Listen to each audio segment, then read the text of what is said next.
Welcome to Seeing Birkeland Currents Part 3.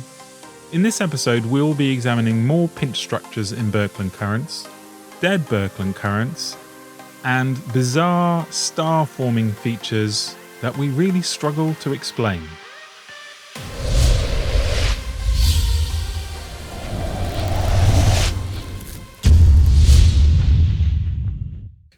So this is the South Crab Nebula. And again, for me, it's still a similar sort of story where we see an hourglass shape. But this would be, I guess, an example of a star. Oh, no, didn't mean to press that. Of a star. And I didn't mean to do that either. Of a star where the Birkeland current had sort of settled down. The majority of it's now in dark mode, not in glow mode.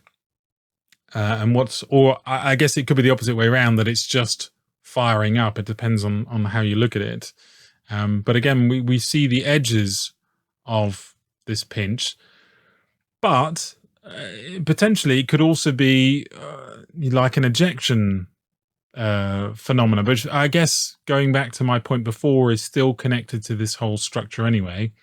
But like if we looked at a supernova event, potentially we could see ejection of material into like a bipolar explosion.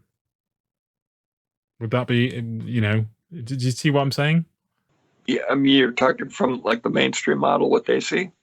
I'm thinking in terms of, I haven't really dug into it an awful lot, but if we look at Wall's concept of supernova explosion, so the fact that you can get a discharge from the ring current that goes around the sun, as well as I forget how he described it, but he tried to explain how you could end up with an explosion which would effectively create a circular expansion around it, and then leave mass being ejected from either end. And the question is that what we're seeing here? But even if it is, that still goes back to the point that it's still part of that Birkeland current. So, and again, treating it as a whole system, it is all connected anyway. But the question is whether this is an event that is being triggered, pushing, like whether this formation here that we see around the star is a new formation separate to what we would assume would be the larger scale Birkeland current here. Oh, right. Yeah, like I think if you look out at the larger scale filament, what you're seeing is you can see these places where you can see recombination. That's what you're seeing with the light there. So we could have charged material meeting up out there, positive and negative, and then seeing those what look like basically that. Because this, depending on how you look at it, this could still be, in my mind's eye, still looks like part of that hourglass shape, just an inner shell that is glowing it. So it's just much closer to the star, and then just suddenly stops. Right. But it's interesting how in this image compared to the hourglass nebula, the first one we looked at, that we don't see the continuation of this inner one, but in fact what we see is the outer edges of the larger one, but the rest of it pretty much remains in dark mode. Dark mode, right? Yeah.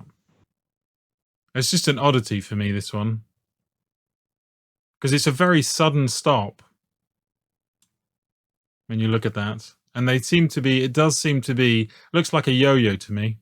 When you don't see it, that's got to be ionized material that stays ionized. It doesn't recombine. Yes. And it follows along the magnetic fields and electric fields. So it's basically it's total minimum energy configuration filament, which means it disappears completely from our view. So we shouldn't see that the inner hourglass shape there. That even if it continues, that would explain why you wouldn't see it. Yeah, but my question is, why does this terminate so abruptly, whereas the the outer shell continues out for a considerable distance. It's like the energy, and it could be that this is either becoming active or it is dying down. But it's interesting the way the length of these is considerably longer than the length of those inner ones. And in my mind, there is more energy at the center than there should be at the edges. It's just my thinking. Yeah, basically using, again, like Don Scott's model, he would say that there's a radial electric field across this thing. So that the electric field has to be stronger at that inner radius. And that alone would explain then why there's not recombination. Basically, it should be capable of separating the charge and keeping it separated, whereas out towards the outer boundaries of the filament, right, I got you. You got recombination because locally the protons and electrons are recombining because their electric field is more significant than that background magnetic field, basically. Yeah, so there's a boundary condition which is causing it to, there's a mixture, or the field is weak enough that recombination can occur. Yes. Yeah, I sort of get that. Okay, the next one.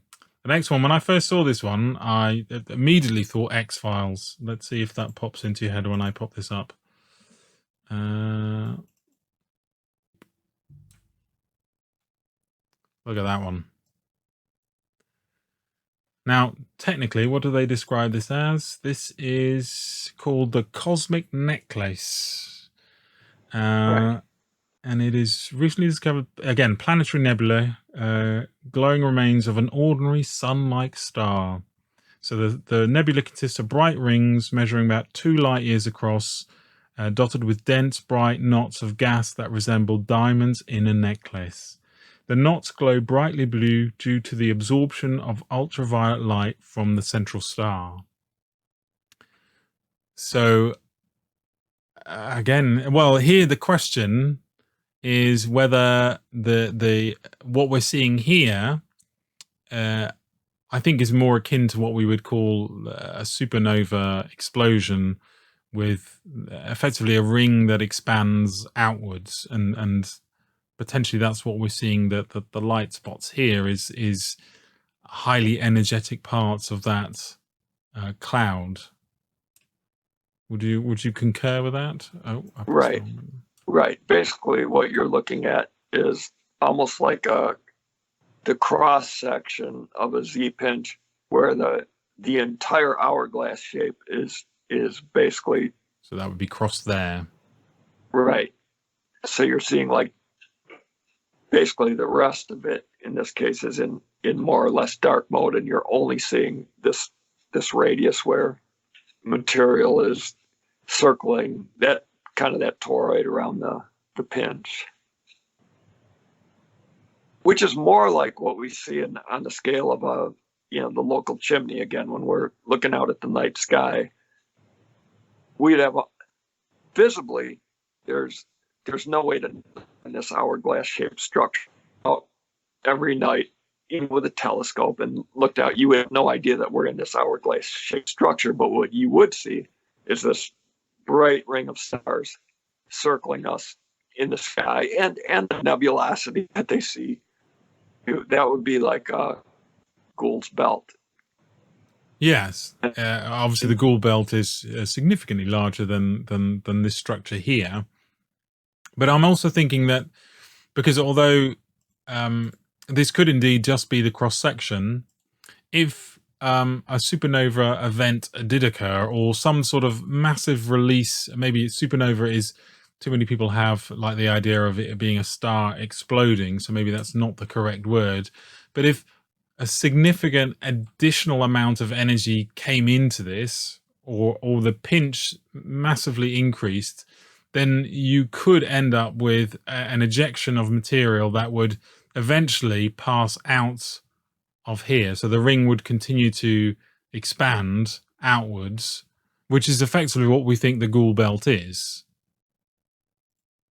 one of these expanded to what Right. we 5,000 light years, is it across? No, it's not that big. No, about 1,000 500. to 1,800, depending. Not exactly circular at least as far as how we're measuring it now. Yeah. But that's a possibility too, that's what we're seeing here is that starting process, or it is indeed, as you say, just the cross section where these are the only bits that are enough to excite. So there's recombination occurring here, which is what you're seeing. So it's just like a cross section through here, and the rest of it is all in dark mode. So you would see effectively, if you were to draw it on, the pinch structure would come down and into here, and then move away on the bottom side. Right. So this is the Veil Nebula. So this is not a planetary nebula. This is your classic nebula. And for me, this does show a lot of the structures that we talked about in terms of filamentation. Obviously, this is thought to just be a gas cloud, but I think we can see certain parts of it do have a filamentation structure that runs along it. It's not straight in terms of lines, it is quite wavy in parts. And this comes back to this structure that we also see at the center of the eye, no, not the eye nebula, the other nebula we looked at. And again, for me, this sort of resembles a sort of discharge pattern.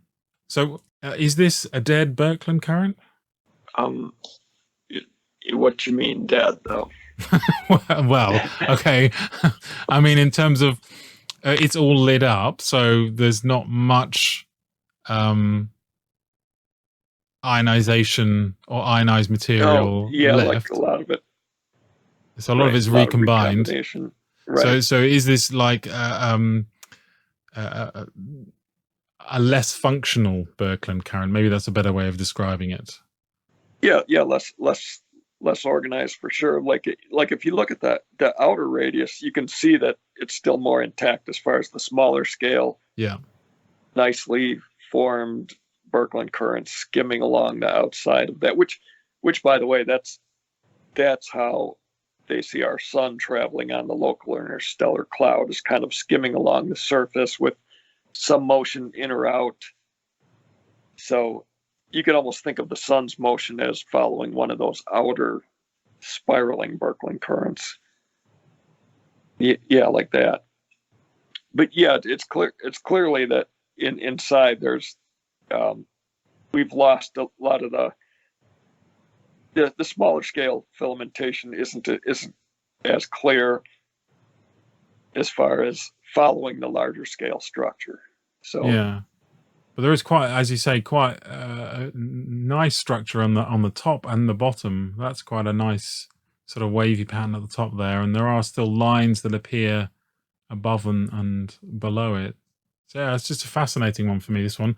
But again, this is what we would still think is sort of one of those larger structured Birkeland currents that is not entirely formed in accordance with the way we would expect to see it. But the question would be is if you had a magic torch that would light up our neighborhood, how different would ours look compared to this?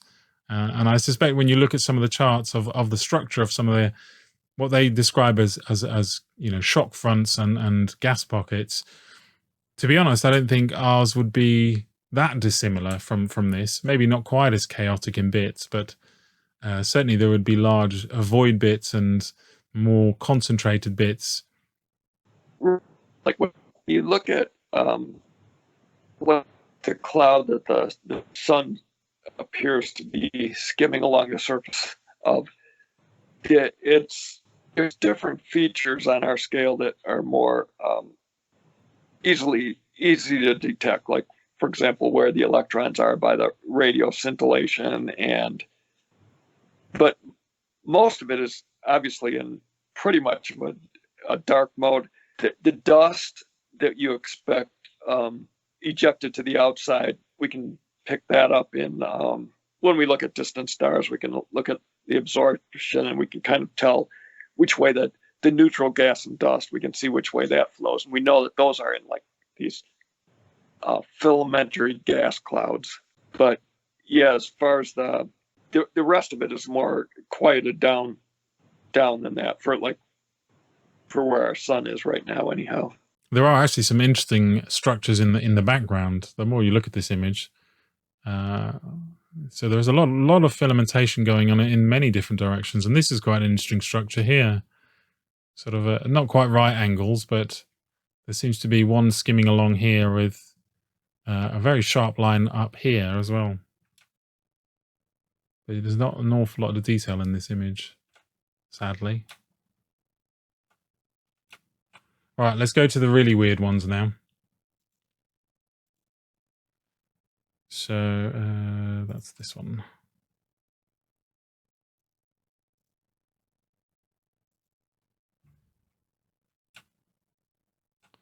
So let me read you their explanation of this. So this is a remarkable picture from the advanced camera for surveys on the NASA ESA Hubble Space Telescope, and it shows one of the most perfect geometrical forms created in space. It captures the formation of an unusual pre-planetary nebula known as IRAS 23166 plus 1655 around the star LL Pegasi. In the constellation of Pegasus. The striking picture shows what appears to be a thin spiral pattern of astonishingly regular winding around the star, which is itself hidden behind thick dust. The spiral pattern suggests a regular periodic origin for the nebula's shape. The material forming the spiral is moving outwards at a speed of about 50,000 kilometers per hour. And by combining this speed with the distance between layers, astronomers calculate that the shells are each separated by about 800 years. And they say that the spiral is thought to arise because the LL Pegasi is a binary system with a star that is losing material and the companion star orbiting each other. The spacing between the layers in the spirals is expected to directly reflect the orbit period of the binary, which is indeed estimated to be also about 800 years. How convenient. Yeah, and so they think that somewhere hidden in amongst this there are two stars, one which is pulling material away from the other star and then flinging it out, creating this very, very beautiful spiral pattern. So what do you see when you see this image, Jim? Actually, well, with these concentric shells that you expect in the Bessel function model, nice circular shells. What we see, like with galaxies, for example, we see these alternating magnetic fields, but they're not circles around the center of the galaxy. They're like a spiral shape, and that's one of the things that hasn't been addressed yet in the EU models of like Bessel function current filaments. Is they haven't allowed yet for the propagation time of the electric or magnetic forces. In other words, it's pretty much viewed as instantaneous. So I'm wondering if that's the answer to like what we see on the galactic scale. That would give us a difference between what we see, for example, on the planetary scales, where we do see these nice concentric rings, nice cylinders inside each other, basically rotating. So it's more of a question than anything. Yeah, so like we see the rings around Jupiter, which are rings around Saturn, which are stable and they are rings. Whereas when we look at the galaxy, it is a spiral. It is spiraling inwards, and it's the difference between those two there is the delta difference, and something must be causing that. And the galaxy shapes trace out the same patterns we see like for the solar wind. Like we have spiral galaxies, which is like the Parker spiral, the solar wind, and we also see barred spirals, which the solar wind actually does take that shape at times, where they see like flux tubes oppositely directed from the sun, which gives you kind of that barred shape. But the important thing there is that in that case the magnetic field is being caused by the charged particles, but they take time to propagate out from the sun or from the center of the galaxy, and that's why they don't have the same. You don't get those. The Bessel function model assumes like infinitely fast propagation time, or no propagation time, whatever. Just that electric and magnetic forces feel each other instantly everywhere. So if that's not the case, then you're going to get those spiral shapes. At least that's what I believe. So, but then the question becomes, why do we not see that on, for example, the hourglass nebula that we looked at? Because when you look at that image, so the first image we looked at, which is probably one of the better images to, so this one here, so we can clearly see that these are not spiraling; they are separate layers. Whereas when we look at here, it clearly is. You know, if we were looking down at the star from the end of the Birkeland current, then the question is, why does this have a spiral where this one clearly doesn't have a spiral? So there must be something, different about what's going on in its environment to cause it to have that spiral compared to here, where we don't see that spiral, or at least no, because you would, if this was a spiral, you would see, because it would have to overlap on the outer edge, top or bottom at some stage, and it doesn't. For me, I see these as separate cylinders within cylinders, whereas here we don't see that. It's just for me, it's an odd image. I understand what you're saying about the galactic arm, and that does make sense. But then why, if in this case, because it is just a star, this is not a huge object, so the delay time is significantly less compared to a galaxy. So why do we see that here and not here? Yeah, I don't know what the answer to it is, but for me that's a puzzle. That to me indicates that something is different in the condition for this one compared to this one.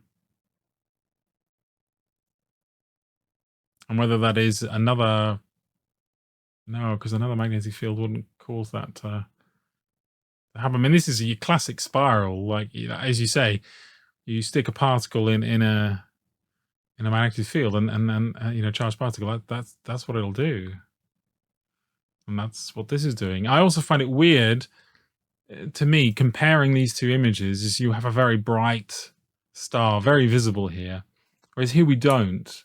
They say that it is obscured by the dust cloud that sits at the center. To me, that's another clue that something is very different about this scenario. Because what's lighting up that cloud that we're seeing? If it's so, the star is so covered in dust or gas surrounding it. I mean, they claim there are two. Yeah, that's where like the flame nebula, you can see like two different sets of images for that. There's one where you can see the Birkeland current inside, and that's observed at different frequencies, where you can find images of the flame nebula where it pretty much is the dust cloud, where you see the neutral gas and dust that should be ejected by a current filament. So it's really the wavelengths that you use to peer into the thing, and that's again easiest to see in the flame nebula images, where there's so this is the flame nebula. So this is the one we're talking about. There's some that look like more like just the gas cloud, and others that you can clearly see the Birkeland current inside that, and it's basically the same idea. It's a matter just of what frequencies you're looking at it. Because like if you looked at the Flame Nebula with just a telescope in optical frequencies, you'd never get the structure. It just looks like it's a ball of dust, basically. It's only when you can look through that dust that you get an idea that there's actually a Birkeland current inside of it. I'm just trying to work out the image that they have. So going back to this image, they used the wide field channel of the advanced camera for surveys, image through a yellow filter, which ended up coloring it blue, were combined with images through a near infrared filter, colored red. So it doesn't really tell you much about. It's interesting that they didn't go back to it, so that we only have one image, which is clearly just an optical image. It'd be interesting to see. There must be other ones that they can identify that there is a star at the center. Probably radio image, but it's for me the spiral is yeah, that's a conundrum. All right, while we're on conundrums, this is one of my favorite. What do they call it? The boomerang. I think they give it the boomerang nebula, or is that what we call it? No. Little known nebula, IRAS 05437 plus 2502. And again, they believe that this is a star forming region. So it just happens to be coincidentally that this thing forms at, it's not 90 degrees. Well, it could be 90 degrees at a different angle, but that's pretty linear. That's two very linear lines to me when I look at this. And it's fascinating because it almost looks like there's like steam falling down out of this, like risen out of these clouds. And I find that fascinating. Again, I'm guessing the scale that we're looking on for them to call this a star forming region, there must be many stars along what effectively would be two filaments along these. But what I find fascinating is how they would meet at the center there. But I guess that comes back to this idea, if we go back to that one. So the branching nature potentially of Birkeland currents is maybe not that obvious here. Could indeed be what we're seeing here. That this is a branching structure and we just don't see the remainder of that structure because only those are, well, only those are active. But that's strange in itself. Like, why wouldn't there be stars forming? Right. But I suppose it could be coming in and out of or away from.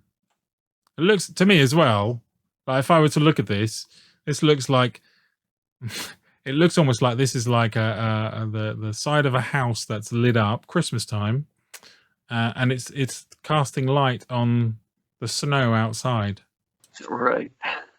But it's bizarre. I mean, explaining such a sharp angle and such very straight lines leading up to that, and then no sort of structure above it or connecting into it. Even mainstream, I think, kind of accepts that this is just a very random fluke as far as they're concerned. But I think even in the EU model, that's a very unusual combination to see, because there would be two filaments. Because I wouldn't expect to see a filament twisting itself at 90 degrees like that. So my thinking is it has to be two different ones or a branch off of one. But that's very linear if we compare it to sort of this idea where they're not. I mean, I know this is sort of the remnants of one. What are your thoughts on that one then, Jim? I don't know. Yeah, I'm not sure at all on that one. It's bizarre, isn't it? Yeah. That'll give me some reading to do. But look, actually, if you this line does actually continue all the way along there. Like there's material here, and then there's a lack of material on that side. It almost looks like, and again to some extent on this one as well. Very interesting. And then you could argue that there is like a fractal sort of design to this, because and I know our eyes are very good at seeing patterns which may not be there, but the question is whether that sort of triangular pattern is repeating itself over and over again. But yeah, that for me was a truly bizarre one. And then there's two more I want to go through. This is your classic one. And again, I included this in my top 10 strange images. This is called the red rectangle. And again, they believe it's a nebula. So this is a star with a planetary nebula around it. Star at the center is similar to the sun, but at the end of its lifetime, pumping out gas and other materials to make the nebula. So it's the classic standard model. Given its distinctive shape, so they explain the shape by the fact, again, we were sort of looking to some extent at an hourglass shape, to some extent, but I also sort of think that we're looking down into potentially a Birkeland current. But again, it's the angular nature of this that I find curious in this one, because all the other images that we've seen, that we looked at, is very much a circular shape, and when we look, you can see the circular patterns, and whether it's an S shape or circles. But here we don't see that. Here, again, it comes a little bit back to this image here. You can sort of see why I grouped them together like this. But yeah, I don't know, this one. This is another one. You could look at it like we're flat on. So like this, we're looking straight down it, and it just happens to have a very angular edge to this pattern. Or we're looking down a corridor, sort of the Birkeland corridor. So we're looking down it, and these are sort of the shells that you see here. I don't know. It's another strange one. Yeah, there's actually almost two patterns there. You almost see the hourglass shape. Yeah. But you see an inverted, like there's a more concave and more convex shapes on each side there. So here you're talking about these here, or these structures there.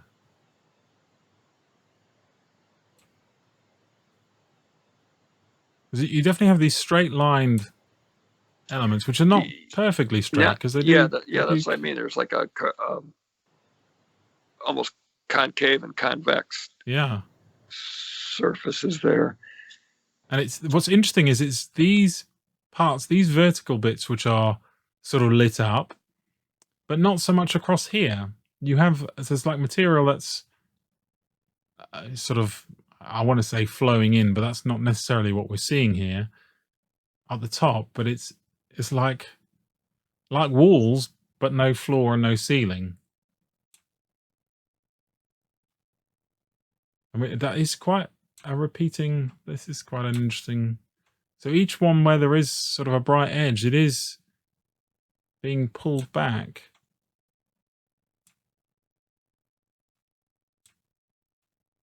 Very strange. But again, what we do know is it is a star at the center. So this is potentially, we're looking at some sort of complex Birkeland current shape. And the question is whether it is side-on, because we do see these linear structures here. The question is whether these structures here equate to those. Actually, there's more similarity if you look at the two pictures. Like you see go back to the other one.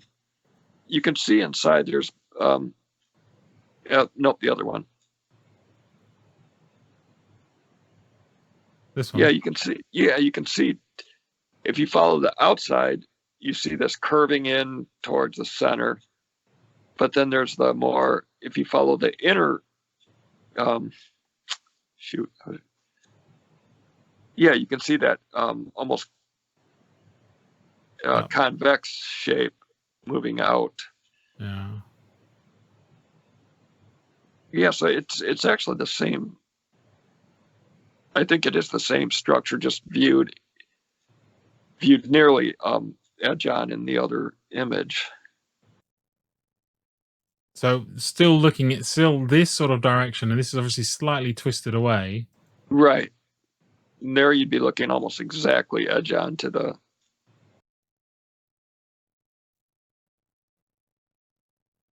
Yeah, maybe. But what's interesting here is if that is the case, is for me how those lines.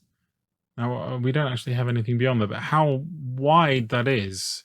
That's another reason why I question whether we are looking at it like this, because in this image, the equivalent would be that these lines are coming out at very sharp angles, and that's a huge sort of width of that Birkeland current that you're creating, and there's no curvature to be seen. That it was continuing that line straight out that way. So that's what makes me question whether we're actually looking at it down this way, but then explaining the angular nature becomes a lot harder in that case. Problems either way, I think. Because this should really taper off if this is part of a larger structure. Now, obviously, we're not seeing. It could well be that further out that it does do this. Again, what's not clear is are we comparing different zoom factors? Like, is that image that we're looking at with the angular nature more akin to this? You know, and therefore are we seeing these structures here, which would have a greater angle outwards? And therefore the larger structure would actually still be the sort of hourglass shape. Maybe. Still an interesting one, though. In part 4, we will be examining the Radcliffe wave, which I've covered in a previous episode, and discussing this in a lot more detail. As always, be brave, be curious, the truth is waiting for us. Until next time.